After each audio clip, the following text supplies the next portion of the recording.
Welcome to ಇಂಜಿನಿಯರಾಜ್ YouTube channel. ನಿಮಗೆಲ್ಲ ಒಂದು ಸುವರ್ಣ ಅವಕಾಶ. ಯಾರ್ಯಾರು ಉದ್ಯೋಗಕ್ಕಾಗಿ ಆಕಾಂಕ್ಷಿಗಳಾಗಿರಿ, ನಿಮಗೊಂದು ಪೋಸ್ಟ್ ತೊಗೊಂಬಂದ್ರೆ ಕರ್ನಾಟಕ ಸರ್ಕಾರದವರು ಅತಿ ಶೀಘ್ರದಲ್ಲೇ ಕರೀತಾರೆ. ವೇಟ್ ಮಾಡಿಬಿಡ್ರಿ, ಪ್ರಿಪ್ರೇಷನ್ ಸ್ಟಾರ್ಟ್ ಮಾಡಿರಿ. ಒಂದೇದು ಯಾವುದೋ ಹುದ್ದೆ ಹೆಸರೇನು? Village administrative officer. Village administrative officer ಅಂದ್ರೆ ಗ್ರಾಮ ಆಡಳಿತಾಧಿಕಾರಿ. ಏನು? ಗ್ರಾಮ ಆಡಳಿತಾಧಿಕಾರಿ ಬಗ್ಗೆ ಕರೀತಿದಾರೆ. 3ನೇ ತಾರೀಕು ಕರ್ನಾಟಕ ಸರ್ಕಾರದ ಸಚಿವಾಲಯದಿಂದ ಎಲ್ಲ ಜಿಲ್ಲಾಧಿಕಾರಿಗಳಿಗೆ ಒಂದು ಪತ್ರ ಹೋಗೈತಿ. ಏನಂತಂದ್ರೆ 7ನೇ ತಾರೀಕು ಒಳಗಡೆ ನಿಮ್ಮ ಜಿಲ್ಲೆಯಲ್ಲಿ ಖಾಲಿ ಇರುವ ಹುದ್ದೆಗಳ ಸಂಖ್ಯೆಯನ್ನು ತಿಳಿಸಿ. ಎಷ್ಟು ಹುದ್ದೆಗಳ ಸಂಖ್ಯೆಯನ್ನು ತಿಳಿಸ್ರಿ. ಎಷ್ಟು ಪೋಸ್ಟ್ ಸ್ಯಾಂಕ್ಷನ್ ಆಗಿದಾವೆ, ಎಷ್ಟು ಇವಾಗ ಬಂದಿರೋ ಲಾಸ್ಟ್ ರಿಕ್ರೂಟ್ಮೆಂಟ್ 2024ರಲ್ಲಿ ಐತಲ್ಲ, ಎಷ್ಟು ಜನ ಆಯ್ಕೆ ಆಗಿದಾರ, ಎಷ್ಟು ವೇಕೆಂಟ್ ಇದಾವ ಅಂತ ಕೇಳಿದಾರ.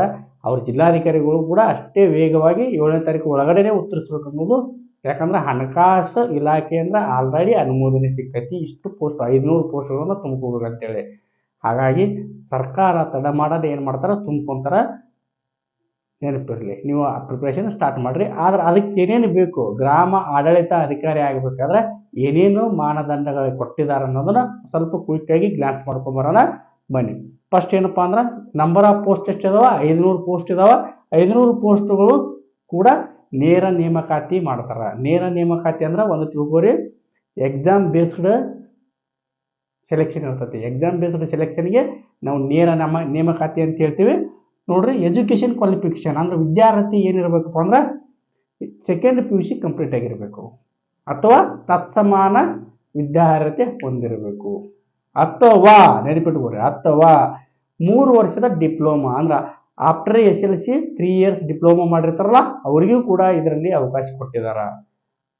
ಅಥವಾ ಅಂತ ಕೊಟ್ಟು ಏನು ಮಾಡಿದ್ದಾರೆ, 2 SLC ಆದ ನಂತರ ನೀವೇನಾದರೂ 2 ವರ್ಷ ITI ಮಾಡಿದ್ರು ಕೂಡ ನೀವು ಈ ಪೋಸ್ಟ್ಗೆ ಎಲಿಜಿಬಲ್ ಆಗಿರ್ತೀರಿ. ನೆನಪಿಟ್ಕೋರಿ. ಇನ್ನು ವೇತನ ಶ್ರೇಣಿ ಹೆಂಗೈತಪ್ಪ ಅಂತಂದ್ರೆ, ವೇತನ ಶ್ರೇಣಿ 21,400 ಪ್ರಾರಂಭವಾಗಿ 42,000ವರೆಗೂ ಇರ್ತೈತಿ. ವಯೋಮಿತಿ ಏಜ್ ಎಷ್ಟಿರ್ಬೇಕಂದ್ರೆ ಕನಿಷ್ಠ 18 ವರ್ಷಗಳಿರ್ಬೇಕು. ಏಜ್ ರಿಲ್ಯಾಕ್ಸೇಷನ್ ಕೂಡ ಕೊಟ್ಟಿದ್ದಾರೆ. ಒಂದು ವೇಳೆ ನೀವು ಜನರಲ್ ಅಭ್ಯರ್ಥಿಯಾಗಿದ್ರೆ, ಸಾಮಾನ್ಯ ಅಭ್ಯರ್ಥಿಯಾಗಿದ್ರೆ ಮ್ಯಾಕ್ಸಿಮಮ್ ಏಜ್ ಎಷ್ಟಂದ್ರೆ 35 ವರ್ಷ. ಪ್ರವರ್ಗ 2A 2B 3A 3B ಏನಾದರೂ ನೀವು ಅಭ್ಯರ್ಥಿಯಾಗಿದ್ರೆ 38 ವರ್ಷ.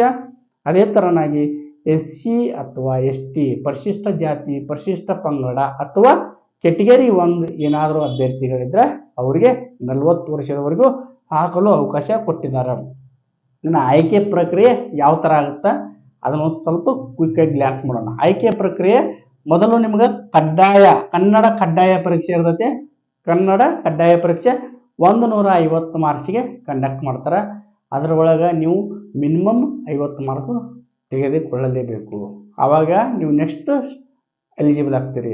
ನೆನಪಿಟ್ಕೋರಿ, ಈ ಕಡ್ಡಾಯ ಕನ್ನಡ ಪರೀಕ್ಷೆ ಏನಿದೆಯಲ್ಲ, ಈ ಮಾರ್ಕ್ಸ್ಗಳನ್ನು ಸೆಲೆಕ್ಷನ್ ಲಿಸ್ಟ್ ಮಾಡುವಾಗ ಏನು ಮಾಡೋದಿಲ್ಲ, ತೆಗೆದುಕೊಳ್ಳುವುದಿಲ್ಲ. ಏನು ಮಾಡೋದಿಲ್ಲ, ಪರಿಗಣಿಸುವುದಿಲ್ಲ.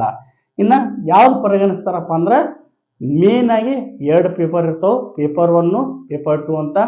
ಪೇಪರ್ 1 100 ಮಾರ್ಕ್ಸಿಂದು ಕ್ವಶನ್ ಪೇಪರ್ ಇದ್ರೆ ಅದರೊಳಗಡೆ 2 ತಾಸು ಕಾಲಾವಕಾಶ ಕೊಟ್ಟಿರ್ತಾರೆ. ಅದರ ಒಳಗಡೆ ಕೇಳುವಂಥ ಸಬ್ಜೆಕ್ಟುಗಳು ಯಾವ್ಯಾವ ಅಂತೇಳಿ ನಾನು ಮೆನ್ಷನ್ ಮಾಡಿ ಹೇಳಿರ್ತೀನಿ. ಭಾರತದ ಸಂವಿಧಾನ ಮತ್ತು ಭಾರತದ ಇತಿಹಾಸ, ಕರ್ನಾಟಕಕ್ಕೆ ಮೇನ್ ಫೋಕಸ್ ಮಾಡಿರ್ತಾರೆ. ಮತ್ತು ಗ್ರಾಮೀಣಾಭಿವೃದ್ಧಿ ಮತ್ತು ಪಂಚಾಯತ್ ರಾಜ್ ವ್ಯವಸ್ಥೆಯಲ್ಲಿ ಯಾವ್ಯಾವ ಥರ ಕಾಯ್ದೆಗಳಿದಾವ ಅದರ ಬಗ್ಗೆ ಒಂದಿಷ್ಟು ಕ್ವಶನ್ಗಳು ಕೇಳಿರ್ತಾರೆ.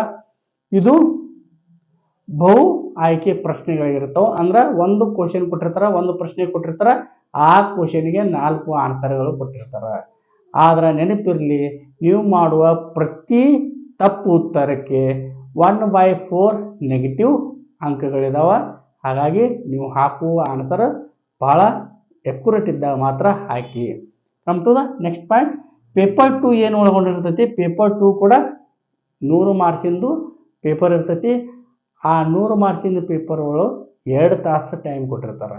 ಇದ್ರ ಒಳಗಡೆ ಕೇಳುವಂಥ ಸಬ್ಜೆಕ್ಟ್ಗಳು ಯಾವುದಂದ್ರೆ ಸಾಮಾನ್ಯ ಕನ್ನಡ, ಸಾಮಾನ್ಯ ಇಂಗ್ಲೀಷು ಮತ್ತು ಕಂಪ್ಯೂಟರ್ ನಾಲೆಜು. ಕಂಪ್ಯೂಟರ್ ಬಗ್ಗೆ ನಿಮಗೆ ಜ್ಞಾನ ಎಷ್ಟೈತೆ ಅಂತೇಳಿ ತಿಳ್ಕೊತಾರ. ಇದು ಪೇಪರ್ 2 ಕೂಡ ಈಸಿ ಇರ್ತೈತಿ.